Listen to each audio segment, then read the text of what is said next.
अकेली गाड़ी चल रही है अभी तो हमारी, ना कोई आगे ना कोई पीछे। यहाँ पे मॉन्टेनिग्रो में फ़िलहाल मैं एक ऐसी केव पे आया हूँ जिसकी खोज एक कुत्ते ने की थी। ये जो शहर है 2-2.5 हज़ार साल पुराना शहर है। यहाँ पर पता नहीं पुलिस क्यों आके खड़ी है, पंगा हो गया शायद से कुछ ना। पूरा ऐसे लग रहा है कि जैसे ना मैन मेड है ये, बट ये सारा का सारा नेचुरल है। बड़ी डरावनी सी आवाज़ है इसके अंदर। तो मैंने ना गाड़ी रोकी है, एक पर्पज़ है उसका, और ये चीज़ मैंने कई जगह पे देखी। यहाँ पे मेरे को लगा कि मुझे आप लोगों के साथ शेयर करनी चाहिए। और ये हिच हाइकिंग के लिए जो है वो बोर्ड दिखा रहे हैं, बट वो बोर्ड उसने उल्टी साइड का दिखा रखा था। द फर्स्ट टाइम कि जब मैं कोई इंडियन कार को स्टैम्प करके एंट्री दे रहा हूँ अपनी कंट्री के अंदर, इससे बढ़ के कोई खुशी की बात नहीं हो सकती।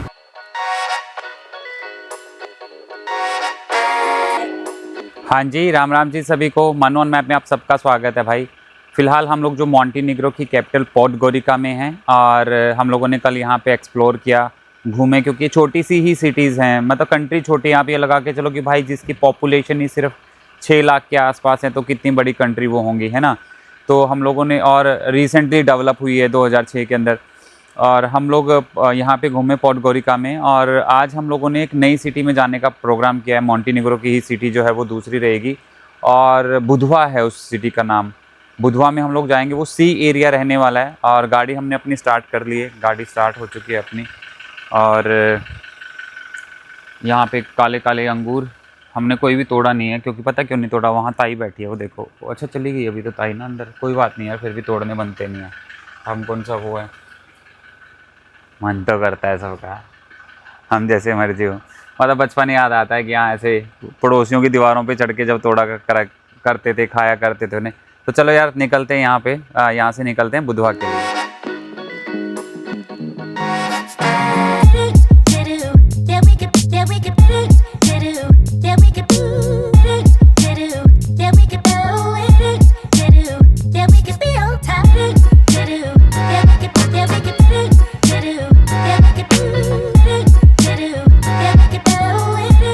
हम लोग अभी जो रास्ते में एक हमें दिखाई दिया एक लैंडमार्क था, लिपा केव। तो लिपा केव जा रहे हैं हम लोग, और यहाँ से लगभग 2 किलोमीटर के आसपास रहेगी लिपा केव। कोई अभी गाड़ी वगैरह तो हमें इस सड़क के ऊपर दिखाई नहीं दी। बाकी वहाँ जाके देखेंगे कि हाँ कोई टूरिस्ट वगैरह हैं या नहीं हैं। हल्की हल्की सी बरसात हो रही है अभी, जब चले थे तब तो ठीक था बिल्कुल मौसम। भाई ये रास्ता तो हमें बिल्कुल ऐसी जगह लेके जा रहा है, पता नहीं कहाँ जाएंगे। अकेली गाड़ी चल रही है अभी तो हमारी, ना कोई आगे ना कोई पीछे, और एक ही गाड़ी जितना पूरा सा स्पेस है। और मेरी लेफ़्ट साइड में पूरी गहरी वाली घाटी है। भारत में जहाँ पे कुत्तों को लेके बवाल मचा हुआ है, यहाँ पे मॉन्टेनिग्रो में फ़िलहाल मैं एक ऐसी केव पे आया हूँ जिसकी खोज एक कुत्ते ने की थी। और वो कुत्ता, उसके मालिक, मतलब उसका मालिक उसे घुमाने के लिए गया था और उससे गिर गया वो एक खड्डे के अंदर। और वो वहाँ से नहीं निकला, वो किसी और रास्ते से निकला, जिसकी वजह से ये जो केव है, लिपा केव इसे कहते हैं, लिपा केव की खोज हुई थी। तो हम लोग लिपा केव में आए हैं अभी यहाँ पे, और ये यहाँ पे टिकट काउंटर है। लगभग 16 यूरो के आसपास का टिकट रहेगा। अब यहाँ पे जो वेदर है, बरसात की वजह से भी थोड़ा सा चेंज हुआ है वेदर, मतलब कि ठंड है थोड़ी सी। दूसरा क्या है कि अब यहाँ तो बाहर तो जो है 19-20 डिग्री के आसपास है टेम्परेचर, पर अंदर का जो टेम्परेचर है वो है लगभग 12 डिग्री के आसपास का। इन्होंने बताया कि जब आप अंदर जाओगे तो आप अपने साथ जो है वो अपनी जैकेट वैकेट साथ में लेके जाना, बगैर उसके आपको ठंड लगेगी। तो ठीक ठाक से टूरिस्ट आ रखे हैं भाई। ये टिकट है जो इन्होंने हमें प्रोवाइड की है। और केव के अंदर इन्होंने क्लियरली बोला है कि केव के अंदर आपको जो है वीडियोग्राफी अलाउड नहीं है, बिकॉज ऑफ प्राइवेसी पॉलिसी आपको अलाउड नहीं है। और अंदर बोलना भी अलाउड नहीं है, स्मोकिंग, ईटिंग, ये सारे सिस्टम अलाउड नहीं है। और ये कुछ बेसिक इंस्ट्रक्शंस हैं। अभी लगभग 15-20 मिनट के बाद एक छोटी ट्रेन आएगी, ट्राम टाइप, वो हमें केव के दरवाजे तक छोड़ेगी, और बिना गाइड के आप अंदर नहीं जा सकते। ये देखिएगा, नो एंट्री विदाउट गाइड। और लगभग 60 मिनट का ये रहेगा।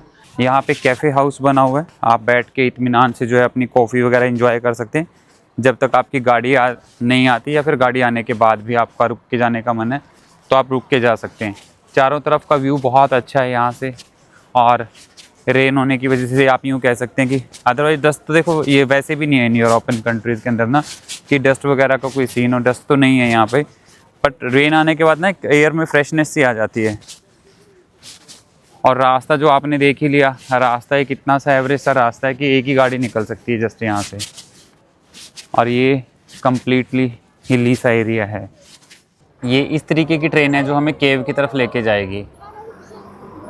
और अभी हमारा टाइम मतलब 1 बजे का था यहाँ से निकलने का, तो ये केव आ गया। आई थिंक ये पैसेंजर उतरेंगे इसमें से और हम लोग फिर इसी के अंदर बैठ के जाएंगे। तो में जाने के लिए भाई हम लोग बैठ गए अपनी ट्रेन के अंदर, जो भी ये मिनी ट्रेन आप इसे कह लें, ट्राम कह लें, टॉय ट्रेन कह लें। तो ये ट्रेन है, ये हम लोग बैठे हैं इसमें। और ये अभी 1 बजे का टाइम था, बज तो चुके हैं 1। अभी निकलेंगे ये लोग यहाँ से।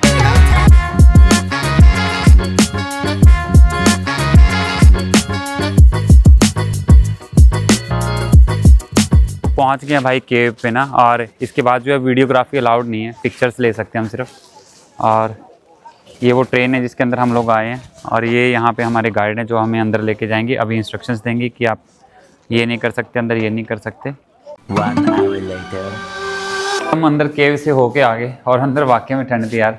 और बहुत सारी ऐसी चीज़ें थी साइंटिफिकली जो हमें भी नहीं पता क्या थी क्या नहीं थी, पर पुरानी केव थी और मज़ा आया।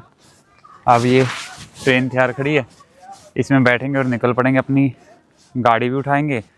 हल्की हल्की बरसात हो रही है। गाड़ी उठा के जो अपार्टमेंट हमने बुक किया था उसकी कंफर्मेशन आ गई हमारे पास।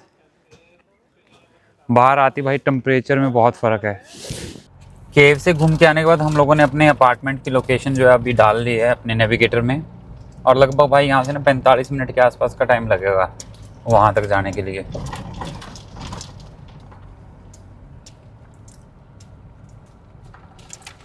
पूरा जंगलों से बड़ा रास्ता है यहाँ तक का। 1 किलोमीटर का है तो 1 किलोमीटर का है, पर है पूरा वो। और कंजस्टेड सा भी है एकदम।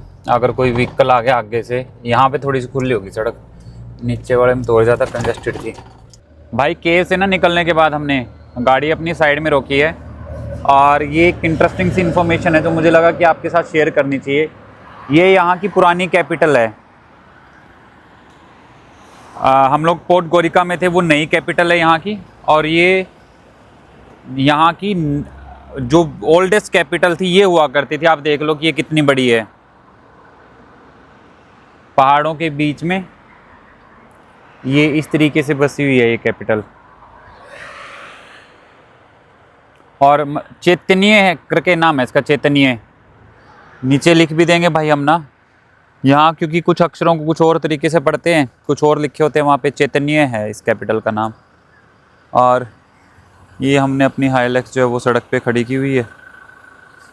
इस रास्ते से हम लोग आए हैं।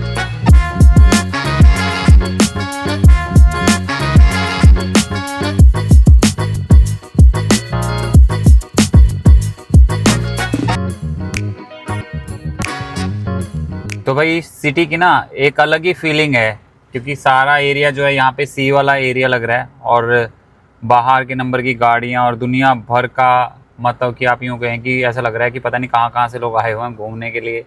हम लोग पहुँच गए भाई बुधवा ना। और बुधवा में के अंदर तो बस लोग लगे हुए हैं इधर से उधर, उधर से इधर घूमने के लिए। ऊपर से काफ़ी सारी बीचेस नज़र आ रही थी। पानी एकदम नीला नीला नज़र आ रहा था। और एक तो जैसे ना समुद्र पे कई जगह पे मट्टी से वाला पानी नज़र आता है, यहाँ तो पूरा नीला सा पानी नज़र आ रहा था। टेम्परेचर हम लोग जब वहाँ से निकले थे उससे टनल से, तब तो था वहाँ पे चला गया था 13-14 के आसपास। और यहाँ का टेम्परेचर अभी पता नहीं कि कितना आ रहा है, देख के बताएंगे आपको ना। हल्की हल्की गर्मी सी तो है यहाँ पर। यहाँ आप देखो, ये सारे लोग जो हैं या तो ये नहा के आ रहे हैं समुद्र से या नहाने के लिए जा रहे हैं। सामने वाली इस ग्रीन लाइट से हमें राइट लेना है और फिर और 2-3 मिनट में हम अपने अपार्टमेंट में पहुँच जाएंगे। फिर एक और गाड़ी पार्क करके और फिर चलेंगे वहाँ पे घूमने के लिए। नीचे वाली स्टेयर्स लेके हम लोग ऊपर आए। ऊपर है हमारे वाला जो रूम हमें अलॉट हुआ है। यहाँ अपार्टमेंट में कुछ चीज़ें कॉमन है यहाँ पे, जैसे सीटिंग एरिया और किचन वगैरह जो है, लिविंग रूम आप कह सकते हैं। और ये एक ऊपर वाले एरिया में जगह बनी हुई है बैठने के लिए, लेटने के लिए। और वो जो ऊपर आपको नज़र आ रहा है ना, वो वाला रास्ता लाइन सी जो आ रही है एक ऊपर से, उस रास्ते से हम लोग अभी आए हैं नीचे यहाँ पे समुद्र के किनारे। और यहाँ से शायद से मुझे 5-10 मिनट लगेंगे समुद्र तक पहुँचने के लिए। अभी ऊपर वाले पोर्शन में तो गेस्ट नहीं है इनके पास, आ जाएंगे शाम तक या कहीं गए होंगे, क्योंकि ऊपर जो है आई थिंक 2 रूम और हैं इनके पास। हाँ ये और ये हम लोगों के पास ये वाला रूम है 7 नंबर, और ये छोटा सा है और ये हट नुमा है, हट सी की तरह बना हुआ। ये इसमें वॉशरूम,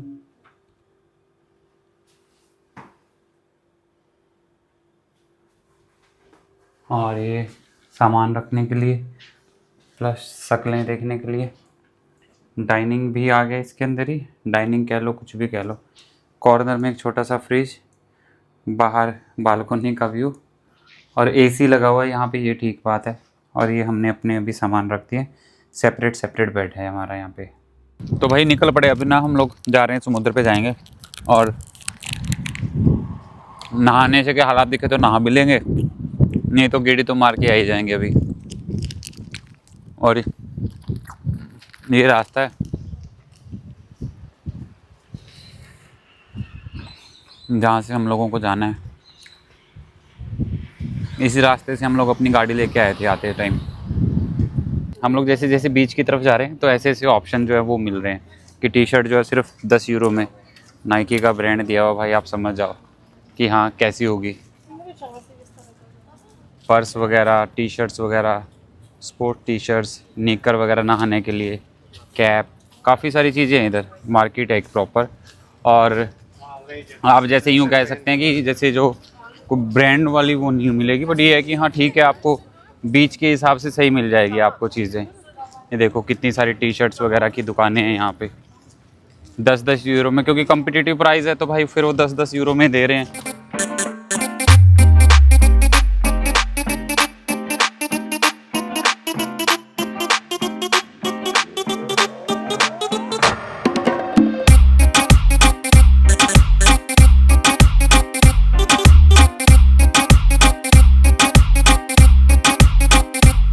और बीच के किनारे ऐसे ना इस तरफ एक तरफ प्लेइंग के लिए वो बना रखे हैं, देखो ये खेल रहे हैं अपना टेबल टेनिस। बहुत सारी ऐसी एक्टिविटीज़ जो है मतलब इन्होंने बीच के ऊपर शुरू कर रखी है। एक्चुअली में क्या है कि क्योंकि ये प्रॉपर बीच है भाई ना, लोग यहाँ पे नहाने के लिए आए हुए हैं, तो हम लोग वीडियोज़ वगैरह तो इधर शूट नहीं कर पाएंगे, तो आसपास का व्यू आप लोगों के साथ शेयर कर सकते हैं हम लोग। यहाँ से भी शायद कोई पानी आता है जो इसमें समुद्र में जाके मिक्स हो जाता है। फिर घूम के आने के बाद हम फोकट में जितना घूम सकते थे उतना घूम लिए। अब हम लोग जा रहे हैं ओल्ड टाउन। ओल्ड टाउन में कुछ एक चीज़ें जो है वो विज़िट करने वाली है। इवन ओल्ड टाउन भी यहाँ का देखने वाला है। 2500 लगभग 2000 से ज़्यादा साल पुरानी, मतलब कि ये सिटी जो है लगभग 2000 साल पुरानी है ये। ठीक है, अभी तो स्ट्रक्चर्स यहाँ पे नए जो हैं वो डेवलप हो गए, पर इनकी अगर हिस्ट्री के अकॉर्डिंग अगर बात करें, ये जो शहर है 2-2.5 हज़ार साल पुराना शहर है। और सनसेट की वजह से, मतलब कि सनसेट होने वाला है तो इसका व्यूज़ बहुत अलग अमेजिंग आ रहा है। बीच वाले एरिया से आने के बाद यहाँ पे मतलब हम लोग ओल्ड टाउन की तरफ जा रहे हैं, और यहाँ पे क्या है कि पूरी जगह पे बोट ही बोट खड़ी हैं, पूरी जगह पे। और ये जो सामने वाला एरिया ये बोट टाउन, मतलब कि ओल्ड टाउन है, ये वाला सारा ओल्ड टाउन है। यहाँ पर पता नहीं पुलिस क्यों आके खड़ी है, पंगा हो गया शायद से कुछ ना। आई थिंक पुलिस वाले काउंटर रिमूव करवा रहे हैं इसका भाई ना। हम लोग ना अभी ओल्ड टाउन के अंदर एंटर कर रहे हैं। ये ओल्ड टाउन की दीवार है, और भाई ये लगभग ना 1000 साल पुरानी दीवार है, मतलब 15वीं शताब्दी में बनी थी ये दीवार। और इस गांव के बहुत सारे हिस्से जो हैं वो लगभग 2 से 2.5 हज़ार साल जो है वो पुराने हैं। देखो आप किस तरीके की ब्यूटीफुल, अंदर घुसते ही एकदम अलग ही वाइब्रेशंस हैं इसकी। यहाँ की गलियाँ जो हैं वो मतलब कि बड़ी भीड़ी भीड़ी सी हैं, और ये पत्थर वाली जो है वो गलियाँ बना रखी हैं इन्होंने, ये नीचे जो आपको नज़र आ रहा होगा। और ऐसे अंदर जो है वो बियर वगैरह की या कैफ़े वगैरह की शॉप जो हैं बहुत सारी मिलेंगी आपको। सोवेनियर शॉप या जो ट्रेडिशनल ड्रेस है उनकी शॉप वगैरह मिलेंगी।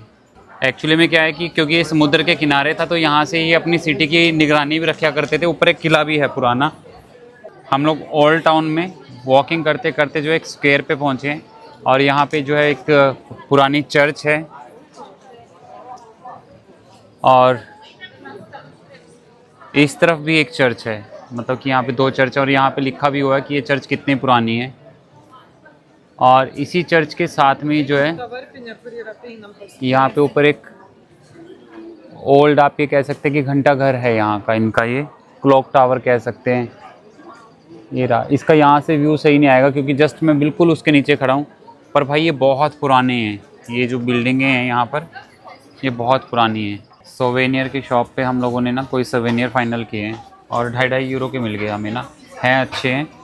ये वाले फाइनल किए हमने, 2.5 यूरो के हैं। बीच के किनारे यहाँ पर ना एक और जगह बहुत पॉपुलर है जहाँ पे लोग स्पेशल इस चीज़ को देखने के लिए आते हैं। ये है यहाँ पर ना स्टोन्स की, मतलब कि आप ये कह सकते हैं कि ग्रेनाइट की स्लेब्स बनी हुई हैं। आप ये देखोगे कितने, मतलब कि मेरे राइट साइड में जो है, अभी एक सेकंड अगर ये विजिबल हुआ, ये समुद्र है, ठीक है, और ये इससे बहुत ज़्यादा अपर लेवल के ऊपर है, ये ऊपर ऊपर ऊपर तक, बहुत ऊपर तक है ये।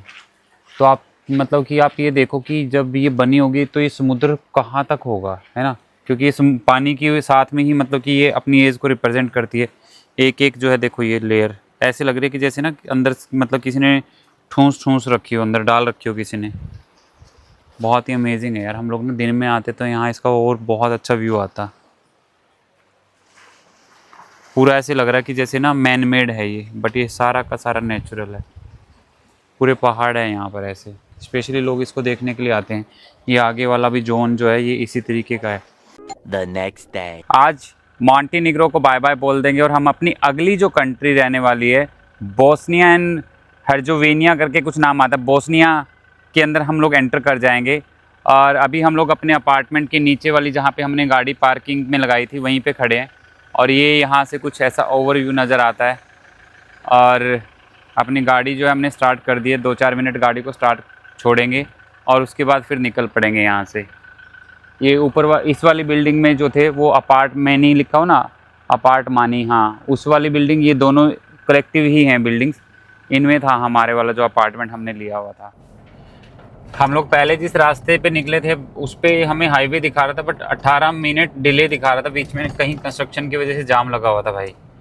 तो हम लोगों ने एक दूसरा ऑप्शन चूज़ किया है और इसके अकॉर्डिंग हमें थोड़ा सा ये है कि 18 मिनट बच जाएंगे। ये हिली एरिया रहेगा।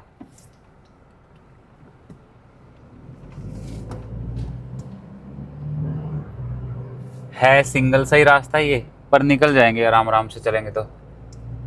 वो 18-20 मिनट जो रुकना पड़ता है एडिशनल, वो रुकना नहीं पड़ेगा हमें। और हम लोगों ने अपना मॉन्टेनिग्रो से एक भी बार अभी तक डीजल नहीं डलवाया और डलवाएंगे भी नहीं, क्योंकि हमारे पास गाड़ी में अभी क्रूजिंग रेंज जो है वो 231 किलोमीटर की शो कर रहा है और इसके अकॉर्डिंग हम लोग पहुंच जाएंगे बॉर्डर तक 150 किलोमीटर से कम में, मतलब मिल जाएगा हमें अगली कंट्री का पेट्रोल पंप। और यहाँ और वहाँ के रेट में कम से कम 15 रुपये का तो कम से कम फ़र्क रहेगा। और अगर भाई 15 उसकी बात करते हैं तो अगर 50 लीटर भी डल रहा है तो आप देख लो कि हाँ मोटा मोटा सा कितना फ़ायदा होता है। 60 ही डलेगा बल्कि।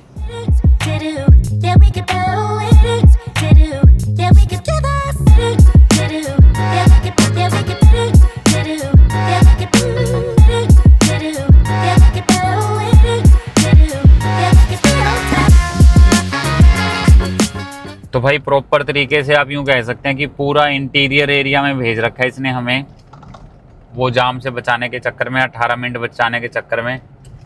इस सड़क पे इक्का दुक्का कोई गाड़ी हुई होगी जो आई होगी, अदरवाइज इस सड़क पे हम चल रहे हैं, कभी दाएं कभी बाएं, कभी ऊपर कभी नीचे।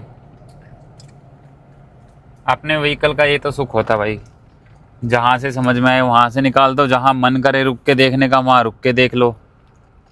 उस सबवे से निकलने के बाद हम लोग हाईवे में कनेक्ट होने के लिए खड़े हैं और यहाँ पे हाईवे पे भी क्योंकि बहुत ज़्यादा ट्रैफिक है तो लगभग हमें 10-12 मिनट तो ऑलरेडी हो चुके हैं यहाँ पर स्टक हुए और एक साइड का ट्रैफिक निकाल रहे हैं पहले। और मेरे को लगता नहीं कि कोई मैनेज करने वाला होगा, जाके पता चलेगा भाई, क्योंकि अभी हमारे आगे गाड़ी आगे तिरछी से घुस गई खामखाई में। बताओ भाई, वहाँ पे ट्रैफिक मैनेजमेंट का कोई सिस्टम नहीं था, लोग अपने आप से ही एक एक दो दो करके गाड़ियाँ अपनी घुसा रहे थे और निकल रहे थे। हम लोगों ने भी ऐसे ही सिस्टम सा करके निकल पड़े। अब ये देखो कि अपोजिट साइड में जा रहे हैं हम, जाम है यहाँ पर। ओहो, हम लोग टनल में एंटर कर रहे हैं भाई और ये लगभग 4.5 मीटर हाइट दिखा रहा है, क्या दिखा रहा पता नहीं। ऊपर से ट्रेन आ गई क्या हमारे कोई? ये इसी के अंदर ऐसी आवाज़ आ रही है, बड़ी डरावनी सी आवाज़ है इसके अंदर। तो हम लोगों को इस सिटी को क्रॉस करते हुए जाना, कोटोर को, और ये वर्ल्ड यूनेस्को का पार्ट है। एक्चुअली में क्या है कि यहाँ पे ना ब्लू केव्स हैं, आगे उसके साइन बोर्ड वगैरह भी आएंगे। मतलब कुछ केव्स हैं जिसमें लेके जाते हैं टूरिस्ट को, विजिटर्स को। और हम लोग जहाँ कल गए थे वहाँ पे भी उसकी प्रमोशन कर रहे थे। 40 से 50 यूरो की टिकट है उसकी, केव्स में लेके जाने की। और 2 से 3 घंटे का जो है वो रहता है, ट्रिप रहता है वहाँ का। और अब इस सिटी को क्रॉस करते हुए जाना है, इसलिए यहाँ पे थोड़ा सा 8-9 मिनट का डिले दिखा रहा है कि ऐसे ऐसे ही जाम रहेगा। जिन लोगों को घूमना होता है ना, वो रास्ते ढूंढते हैं। अब ये देखें, टीनेजर्स हैं और ये हिच हाइकिंग के लिए जो है वो बोर्ड दिखा रहे हैं, बट वो बोर्ड उसने उल्टी साइड का दिखा रखा था। हिच हाइकिंग के लिए जा रहे हैं ये, मतलब कि जितना हो सके पॉकेट से पैसा कम खर्च करके दुनिया घूम लें। अमेजिंग यार। और टीनेजर हैं ये तो बहुत ही अच्छा है, बढ़िया है। और ये सिटी यार है तो छोटी सी कोटौर और सुंदर है। जितना हम लोग सड़क से चलते चलते थोड़ा सा आइडिया लगा पा रहे हैं, नया और पुराना दोनों ही तरीके का आर्किटेक्ट है इनके पास। वो ऊपर एक और शहर से ऊपर ना एक चर्च भी बनी हुई है यहाँ पे, बिल्कुल पहाड़ के ऊपर। वो बड़ा ध्यान से इसे देखनी पड़ती है जूम करके।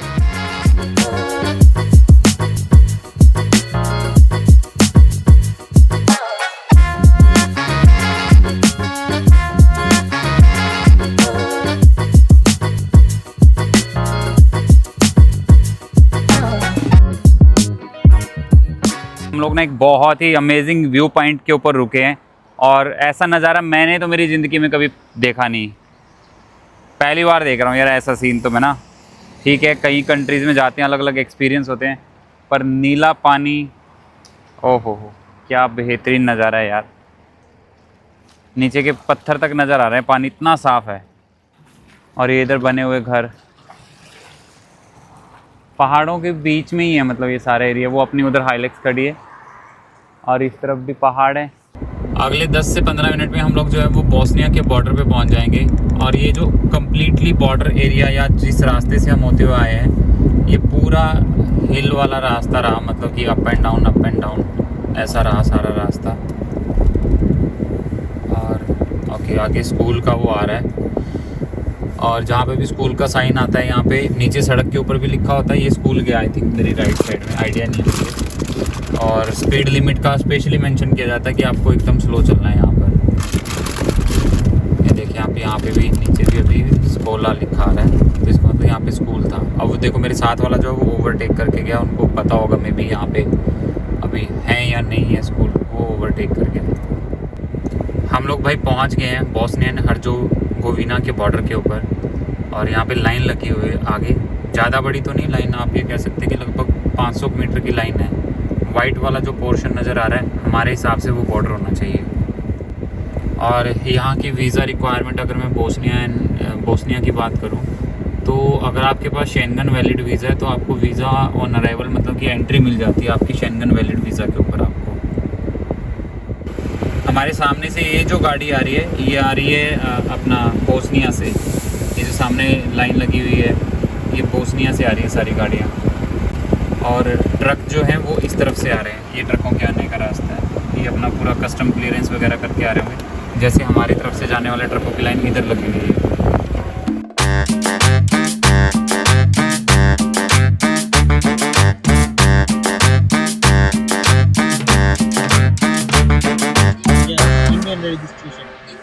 Yes. Thank you. Thank you. Do you have green card? Insurance Insurance. for the Bosnia or Montenegro? no we have to buy. You purchase this and buy. Okay. This. Where we have to buy? That one. Officially हम लोग Bosnia and Herzegovina में enter कर चुके हैं। हमारी गाड़ी का insurance जो है वो यहाँ की कंट्री के द्वारा दिया जा चुका है। और गाइस, इससे बढ़ के आपके लिए खुशी की बात नहीं हो सकती जब एक इमिग्रेशन ऑफिसर आपको यूँ कहे ना, this is the first time कि जब मैं कोई इंडियन कार को स्टैम्प करके एंट्री दे रहा हूँ अपनी कंट्री के अंदर। इससे बढ़ के कोई खुशी की बात नहीं हो सकती।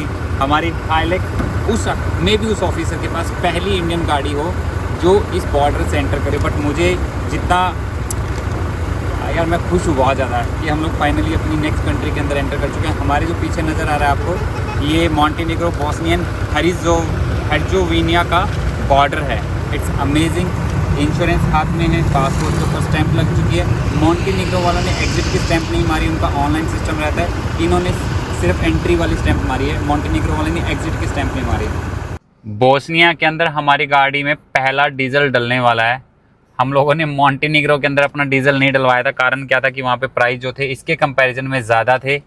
और अभी हम लोग एक बार यहाँ पे अपना डीजल डलवा लेते हैं गाड़ी में, और शायद होप सो ये कार्ड से पेमेंट ले ले, हमारा कार्ड चल जाए यहाँ पर।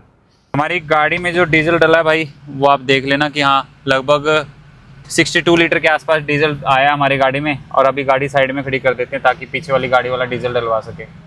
डीजल डल चुका है भाई अपनी गाड़ी में, 62 लीटर के आसपास आया हमारी गाड़ी में अभी डीजल जो डाला इन्होंने।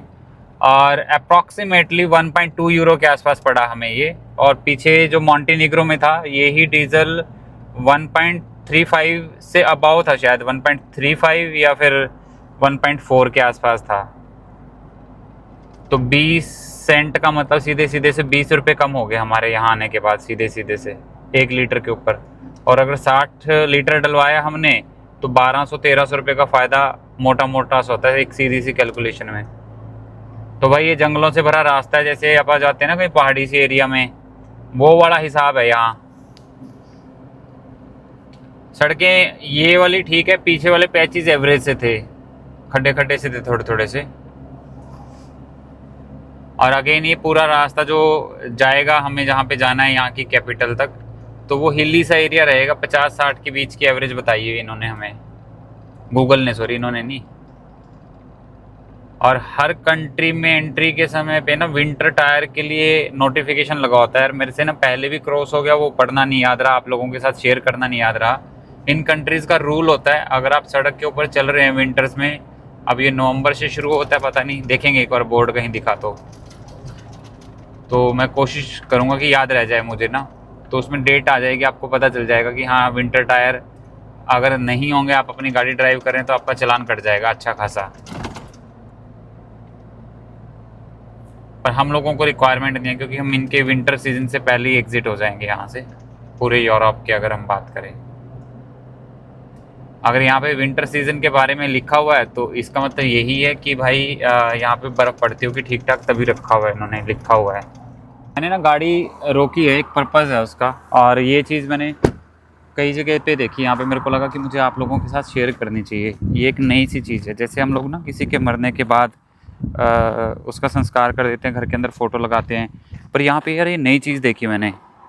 ये 1999 से जैसे जो भी था ये बच्चा गया, ये इसकी स्मृति में, मतलब शायद इनके घर वालों की ज़मीन पीछे लगती है, पता नहीं, यहाँ पे ये इस तरीके से बना रखे हैं इन्होंने सड़क के ऊपर। ये मैंने यार पहली बार देखा, मतलब अपने इंडिया में तो खैर ऐसा नहीं होता, सेम इधर है। और दूसरी तरफ जो है वो अलग फ़ोटो है, ये देखो, ये 1988 से 2021 तक की, इनके बारे में नीचे कुछ लिखा भी हुआ है। और नीचे जो है वो कैंडल जलाने के लिए, जो है वो मोमबत्ती जलाने के लिए स्थान भी बनाया हुआ इन्होंने। तो भाई बिरयानी और पाव भाजी वाली जो भाजी थी हमारे पास, वो हमने गर्म कर ली, लंच कर रहे हैं, मज़ा आ रहा है प्रॉपर तरीके से। और अभी लगेंगे हमें 2.5-3 घंटे बोस्निया की कैपिटल तक जाने के लिए। गाड़ी के साथ साथ हमारे भी टैंक हो गए हैं फुल, खाना खा लिया हम लोगों ने, और 3 घंटे 3 मिनट का डिस्टेंस है अभी जहाँ पे हमें जाना है।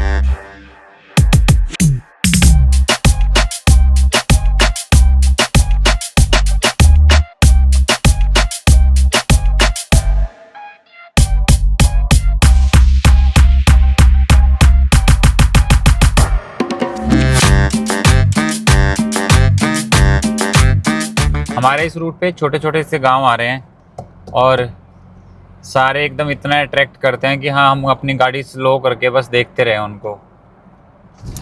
फ़िलहाल लोग जो हैं वो तो सड़कों पे नहीं है। अराउंड यहाँ पे टाइम हो गया 7 बजे के आसपास का टाइम हो चुका है, लोग नहीं है सड़कों पे। पर यह है कि यार अच्छे बने हुए हैं सारे ना, चारों तरफ से देखें कितना सुंदर व्यू है ना। एक तरफ किस तरीके का पहाड़, और अपोजिट साइड में जो है नदी बह रही है हमारे।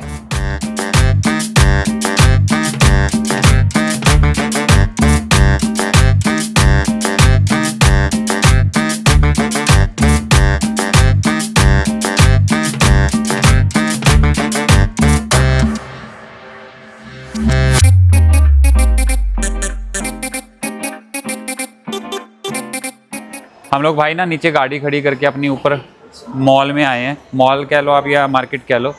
यहाँ से कुछ दूध वगैरह या ब्रेड वगैरह परचेज़ करनी है, तो एक बार देखते हैं कि ग्रोसरी स्टोर कहाँ मिलेगा। आई थिंक वो अदर भाई, तो ग्रोसरी स्टोर चलेंगे और अपनी ज़रूरत की जो चीज़ें होंगी वो देख लेंगे, उसमें से कुछ समझ में आएगा।